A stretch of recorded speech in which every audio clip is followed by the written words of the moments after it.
Right, question 1. The surface area to volume ratio of an organism is related to its ability to exchange gases. You know that. And also it's related to heat loss across the body surface. And you know that as animals get bigger, or as organisms get bigger, their surface area to volume ratio decreases. You know that graph. And most large organisms do not rely on external body surfaces. So you've got lungs, insects have got a tracheal system, fish have got gills, and so on. Describe and explain, 2 jobs, the common adaptations of the gas exchange surfaces found in fish and mammals. Okay, so these are common adaptations. So we need something that's relevant to both fish and mammals. So we can't just say gills or something like that. We need to, and I think we need to describe them and explain them. So 3 things. So 3 things. And I think we need to do a describe and an explain job as well. So common things: thin and large surface area, something to do with maintaining the gradient. Also we have permeable, and quite often they are moist. So that's the sort of order that I'd think of these properties of exchange surfaces. So we're going to go for thin. So describe them. They're going to be thin. Why? To refuse that diffusion distance, to reduce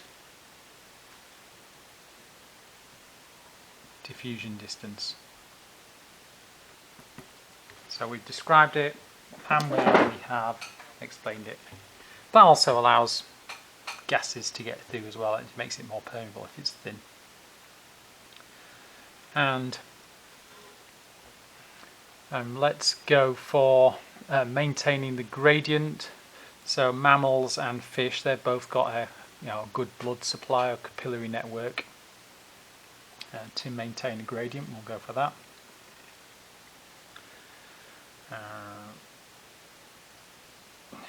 Good blood supply to maintain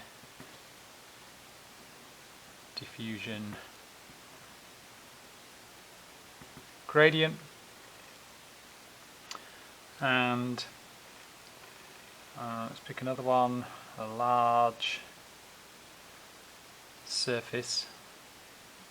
Large, kind of, if you describe the gills or the alveoli, it'd be kind of a large folded surface, lots of them. So large numbers of them, all being folded, which you could describe alveoli or the lamellae of gills. Provides a large surface area for diffusion. And on the mark scheme it does give you moist as well. That allows the gases to dissolve. It doesn't talk, it relates permeability to it being thin. So those are the 3 that we're going to go for. And part B, we've got a graph. Small organisms, cold-blooded, and then warm-blooded. And that's their metabolic rate. So the metabolic rate is just how fast their reactions are happening. Things like respiration in their body. And these are log scales in order to fit the data on one graph and read easily. Describe the general relationship between body mass and metabolic rate. There it is. As that goes up, that also goes up. So you could actually say that. You could say as body mass increases, metabolic rate also increases. As body mass increases, so does metabolic rate. And you could say another couple of things possibly. That is a positive correlation.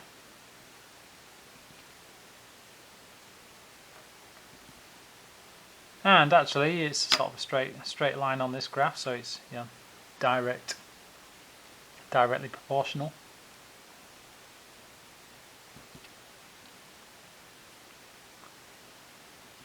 As it's one mark, I'd go for just the general relation. As body mass increases, so does metabolic rate.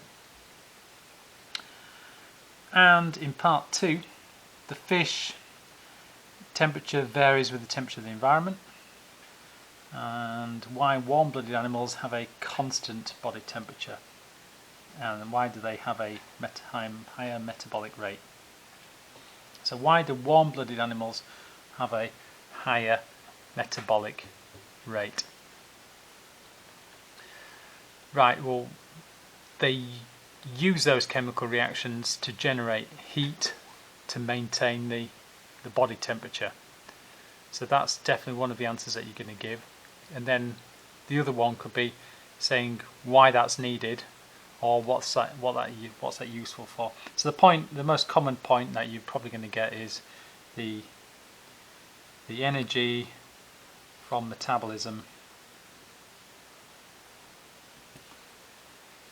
used to generate heat. So that's probably the most obvious thing you're going to say. And then we need two things, but you could say something before that. Or why do we need this to generate heat? Because the warm-blooded animal doesn't depend on the environment to generate the temperature, like a lizard out in the sun or something like that. So body temperature isn't dependent on the environment. So that could come beforehand. The body temperature is not dependent on the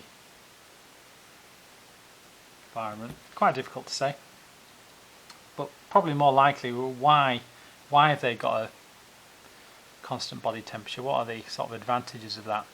And probably the thing that most springs to mind is the optimum temperature for enzymes and these chemical reactions. So this is provides an optimum temperature for enzymes. So that's just your core knowledge there. Part C, hopefully a fairly familiar image of a tracheal system. The bits that you might not recognise might be these air sacs, but you will recognise the spiracles and the tubes, branches of a tracheal system. It gives you quite a lot of blurb here. The first kind of 2.5 lines is just telling you what you know already, that these insects have a tracheal system under their exoskeleton, and you know that it's ventilated by the insect essentially getting bigger in volume and smaller in volume, which will alter the air pressures, so air will go in and out. And during flight, contraction of the muscles of the thorax do the same effect. Valves regulate the flow of air. This is something that you might not know about. So air will go in these, and air will go out of these ones, because they're just introducing valves that just allow one-way flow. Right, but back to basics, the advantage of closing the spiracles. So they've got spiracles to allow gas exchange, but they've got this exoskeleton which enables them to keep moist inside and not dry out. or desiccate. So close the spiracles, that will reduce the water loss. So reduce water loss or control water loss. You can't say prevent water loss because there's always going to be some water going. Suggest a role for the air sacs. Quite a few suggestions here, but they're really only accepting a couple. And one might be to store air. They look like they're going to store air to provide oxygen for when these spiracles are closed. So they've just told you that these spiracles might close, and so you might imagine having some spare air inside the insect will be useful for gas exchange. Or you could just sort of say a general statement to aid in the ventilation of the tracheal system. Perhaps you were thinking about the air sac in birds, and that might have made you think of that. So, to provide a store of air when the spiracles are closed, or to aid in the ventilation.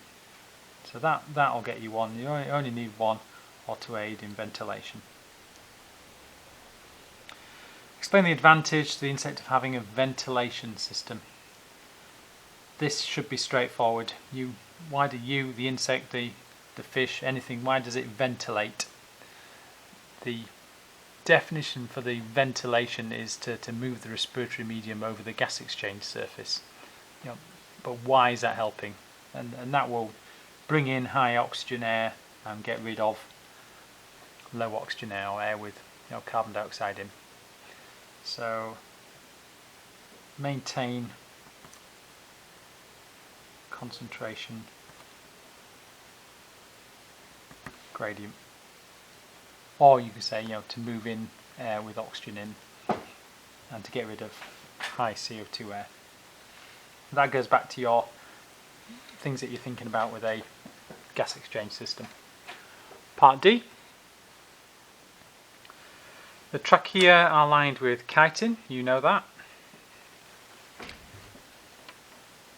And have a layer of waxy cuticle covering their interior surface. The ends of the trachea are called tracheoles, you know that. And these penetrate between cells and are not lined with the chitin. And the ends are filled with the fluid. So what they're really saying here is that these tracheoles are where gas exchange is happening, because they haven't got this chitin. So going between these muscle cells, and this is where gas exchange is going to happen. And it looks like a gas exchange surface because it's thin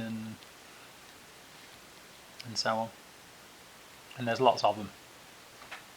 The chitin has a similar chemical bonding and function to cellulose. Similar, okay. Explain how the chemical bonding in chitin enables it to carry out its function in insects. So you know a lot about cellulose, and it just wants you to use the same arguments to say what the chitin does. And you know the chitin is this exoskeleton here, and in the trachea system. Right, so what do we know about cellulose? Well, cellulose is a bunch of glucoses joined together, but each one is differently orientated compared to the next, so they're 180 degree or opposite orientations as you go along. So these glycosidic bonds form like this.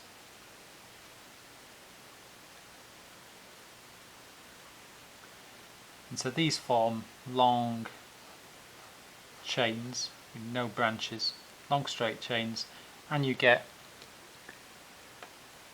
cross links between them and hydrogen bonding, and that provides it with strength.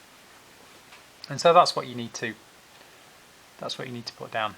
So these alternate monosaccharide monomers are rotated 180 degrees from each other.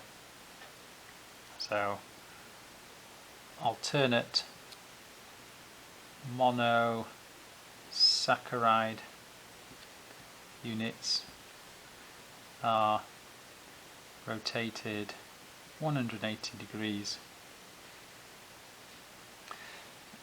Or you could say this is kind of like, this is beta.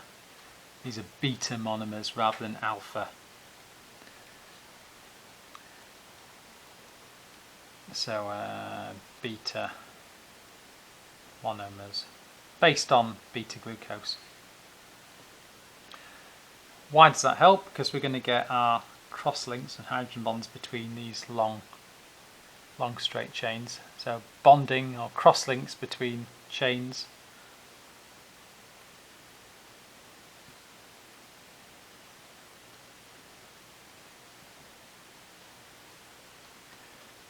And the name for these, when you get bunches of them together, that is microfibrils to form microfibrils.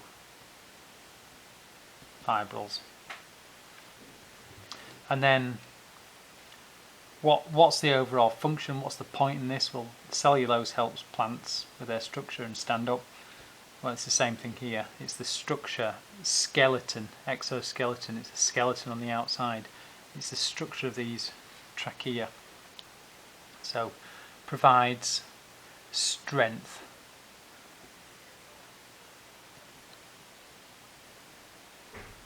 So provides strength, stops it from collapsing. That sort of idea.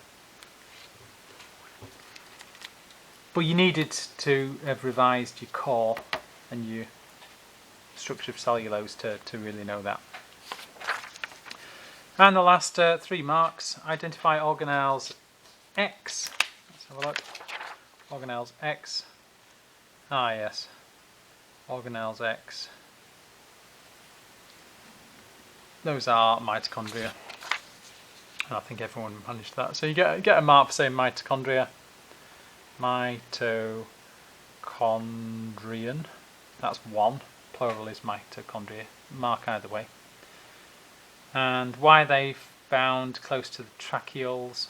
Well, the tracheoles are providing oxygen, and oxygen is needed for aerobic respiration, and that's the muscles for flying. It really is sort of that straightforward. So you should always associate mitochondria with oxygen and aerobic respiration. And I'd always say those in any question. So mitochondria for ATP synthesis in aerobic respiration. And why are they there? Well, because the tracheole is where the gases actually come into the insect and exchange. So the tracheole, because there was no cuticle, no coating there. The tracheole is the site of gas exchange, or that's where the oxygen's coming in.